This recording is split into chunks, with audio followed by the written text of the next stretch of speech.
Hey guys, Jay here, and this is the new Fiio K13 R2R DAC.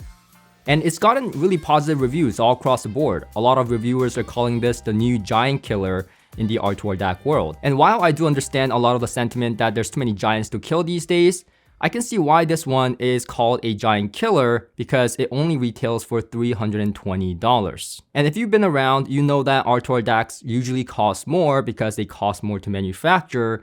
So usually a beginner, like the start of a R2R DAC journey starts at around $1,000, like the Denafrips Eris or the Laiv DAC that I just reviewed. But a company like Fiio has been pushing out really affordable R2R DACs, starting with the K11 that I reviewed. But that DAC was more of a taste of R2R and what it can do in your system, not so much a full-on R2R DAC experience like you would get with the $1,000 offerings from Denafrips or Laiv. So I was really personally curious to find out if the K13 from Fiio would live up to the hype.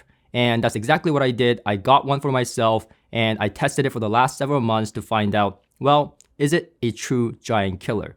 And my conclusion goes something like this. In terms of sonics, sound quality, it is hard to say no. It is truly a great sounding DAC that you can ever ask for in an R2R DAC. So in that way, I can see why a lot of people are saying it's a giant killer.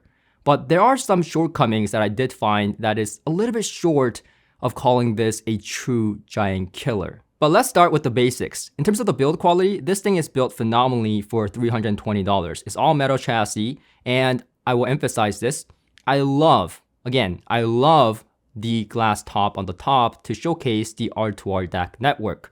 This is something that I've been asking every R2R DAC manufacturer like Denafrips and Laiv for ages. Just show the R2R network. It is something that gets the nerd inside me going. It is something that gets me excited, and it's just a cool factor. And I can't believe we're finally getting that on a $320 DAC.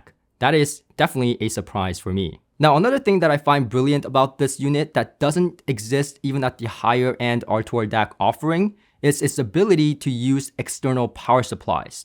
Yes, it has its own switching module power supply built into the unit that you can use right off the bat, but if you want an improved power supply, for example, like a linear power supply like from S-Booster, you can do so on this unit without having to fiddle around inside the unit. And if Eversolo DMP A6 wasn't a testament of that, I don't know what is. When that unit released, a lot of the audiophiles that bought the unit wanted a third-party linear power supply board that they can switch out internally. And a lot of people made that modification and swore by it. So this is a smart move by Fiio. And even if you are in the camp of power supplies don't matter for sound quality, well, it doesn't matter because, well, if the power supply fails inside this unit, then you can still use an external power supply to keep going. So this means that you're future-proofing this unit, which is only a good thing.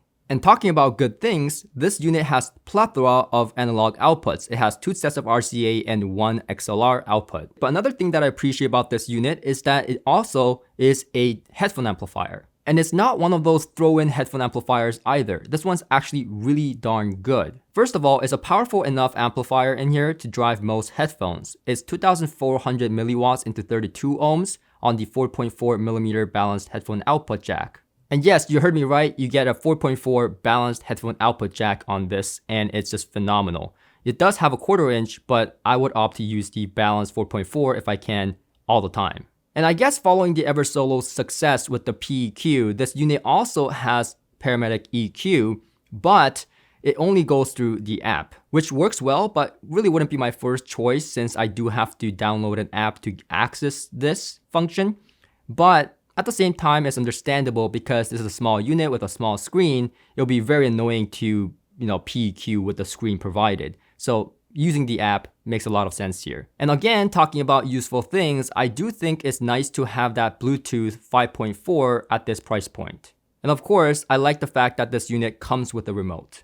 And in terms of sound quality, there's really nothing to complain about with this DAC for $320. And I can easily see why a lot of the people are saying this is a true giant killer because it has all the great hallmarks of what a true R2R DAC should sound like, and that experience that you get with R2R DACs in terms of that layering is very much in full display here with this DAC. Now, I don't want this to get rambly, and I'm certainly not trying to overhype the Fiio DAC here, but in terms of that R2R DAC layering, it is as good as some of the $1,000 DACs like the Laiv U DAC that I've tried or the Pontus DAC from Denafrips, and actually gets freakishly close to the Live Harmony's R2R DAC layering type of experience.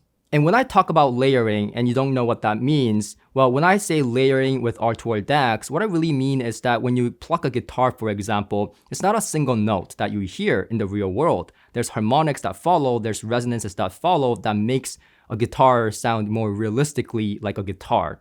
And that's exactly what you get with an R2R DAC in terms of that layering. It is not just about that single note that happens in that single space. You hear that propagation in that soundstage, in that space that you're in. And this type of layering happens between the speakers, but also happens between you and the speakers. So the soundstage doesn't seem like a wall of sound, a flat wall of sound that is 2D-like, but instead what you get is a three-dimensional, holographic sound where it feels like the singer and the instruments are right there inside your room, almost like a holography. And I know how I sound when I say stuff like this because, it sounds like I just took a fat bong hit. And that's exactly what my friend Tujin was saying that, when he watches my videos sometimes describing sound, he's like, I wonder what he's smoking. When he heard the system, he was like, I actually hear all the things that you're saying, all this layering, all the imagery, this type of stuff that you talk about in your videos, you actually hear it. And he was like, how else would you describe it? You actually describe it pretty well, which I took a little bit of flattery. But point aside, I'm just really excited that now a lot of the people out there can experience this at a very affordable price point of $320, the layering of an R2R DAC that I was talking about. It's no longer so far out of reach for a lot of people out there, including my friends, which gets me so excited because now maybe people buy it and listen to it and don't think I'm a total, wackadoo. But going back to the Fiio K13, let's talk about the NOS, non-oversampling, and the oversampling mode. So first of all, the oversampling and the non-oversampling mode on this DAC is exactly the stereotype you would expect from an R2R DAC. There is no surprises here, and that's kind of what I love about this DAC. Non-oversampling is supposed to be warmer and a richer sound. And that's exactly what you get with this DAC. In the non-oversampling mode, you get a warm, inviting, with good layering and texture to the sound. And it can be very beneficial to balance out, let's say, a brighter system or a system that needs a little bit of that warmth and that magic of an R2R DAC. Whereas the oversampling tighten things up a little bit more, the imagery is more focused, and things become a little bit more linear and less warm, but while still retaining that typical warmth that you would expect from that R2R DAC. So overall, this is a warm sounding, inviting DAC, whether it's in non-oversampling or oversampling mode. But if you want just a little bit less warmth with better imagery, focus, and better details, then the oversampling mode should be turned on. So yeah, after having lived with this DAC for the last few months, it's quite easy to see why a lot of the people out there are calling this a true giant killer. It throws a large soundstage, wide and deep, has great layering, has great body to the sound, is inviting, and most importantly, it's non-offensive, and it's really hard to be offended by this DAC's overall sonic signature. It's just a very safe R2R DAC sound that a lot of people can agree with. But this DAC isn't perfect either. There are some aspects that I didn't think was quite up to the mark to call it a true giant killer, so let's go over that. So firstly, this is very limited in terms of digital output, and that's something that may be a deal killer right off the bat for a lot of people. It does have USB, coax, and optical, but the USB is USB-C type. Now this can be easily seen as a plus if you're using a modern laptop or a computer with this, but if you're using a separate external streamer, for example like the Eversolo T8, then not having a full-size USB may become problematic and may be a deal breaker for some. Now you could easily use a USB-C to A type cable, but there's not many audiophile cables out there that has that connection, so that's something that may be a deal breaker for some really serious audiophiles out there. And talking about serious audiophiles out there, this only upsamples to 384 kHz and DSD-256. So it doesn't go all the way to 784 kHz or DSD-512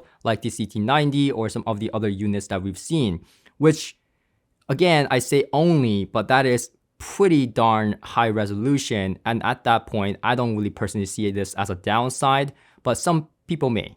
But what I personally don't like about this unit is its pre-out capability. While the pre-out capability is nice, I wouldn't use this as a preamplifier, and I would prefer to have my own preamplifier because the pre-out function on this doesn't sound so good. Much like all the other SMSL and topping DACs, the output of this with the pre-out is mediocre at best. And lastly, some may argue that having LED on a DAC is not truly high-end, which, personally, I don't really care. I don't really care for LED, but at the same time, here it's not done in such a bling bling manner where I feel like it's such a bad thing. And on top of that, if you do prefer to have the LEDs off like I do, you can just turn them off. Now, where I personally feel that this DAC does fall short in terms of sound quality to be called a true giant killer is the fact that when the Fiio is in the oversampling mode, it gets very close to the non-oversampling mode of the UDAC. However, once the UDAC is in oversampling mode, the game changes. The UDAC then becomes more transparent, more focused in that imagery, and it is more clean overall in the noise floor of the entire stage. And also the separation becomes more distinct and more high-end in the overall presentation while keeping that warmth. So it becomes more of a musical, more higher-end experience right off the bat. And that's with the Fiio on oversampling mode, so there's not much more I can do other than add an external power supply to upgrade this unit. And once I add my S booster to this unit to upgrade the power supply, it does come across a little bit more detailed and more full-bodied, but it still doesn't get to the effects that I get with the UDAC's oversampling. And now that's the only power supply that I have and that I have tried on this unit. Maybe I need to try maybe other external power supplies with this unit to get there. But again, you are adding more cost by buying an external power supply that can substantially increase the overall price of this unit. And at that point, you're getting very close to the price point of the UDAC. And in terms of musicality, compared to my SED 3.3's internal R2R DAC and tube output stage, it falls a little bit short in that holography. While for a $320 DAC, like I said, is stupid good for that holographic effect, it's not as holographic as if you were to have a true tube output stage DAC. So it does fall short in that regard to be called a true giant killer. Now, I fully realize that I'm comparing to much higher priced DACs here, but that's the nature of this. This is being called a giant killer. I'm trying to kind of see if that's true. Now, after spending a long time with this DAC, I found that it's not black and white.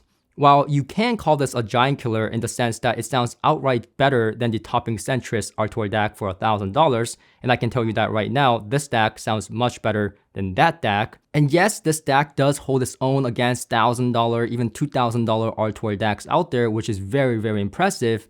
But it's not like this DAC totally demolishes those DACs in every way possible to where one can say this is all the DAC you need. For example, for myself, I don't personally see myself living with this DAC as my permanent endgame R2R DAC in my system. Because for me, the live UDAC in oversampling mode or the internal DAC in my SED 3.3 offers something even more than this DAC can in terms of musicality and performance already. So yes, does this DAC offer something that hasn't been offered before at this price point where the price gap is becoming very, very close to the performance of some of the best R2R DACs out there? Yes. I think that's just the amazing thing that we're getting here for this price. But do I think that this is the only DAC you should ever look into when you're looking at an R2R DAC despite your budget? No. I think you can get better DACs out there, better R2R DACs if you can fork out the money.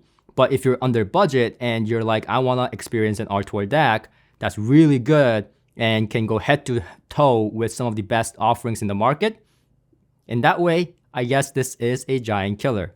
So yeah, that was my conclusion, and I hope this video was helpful and entertaining. And if you have any questions, let me know in the comment section below. I'll try to answer all the questions. All I ask is that you click that like button and subscribe, and I'll see you guys on my next video. Until next time.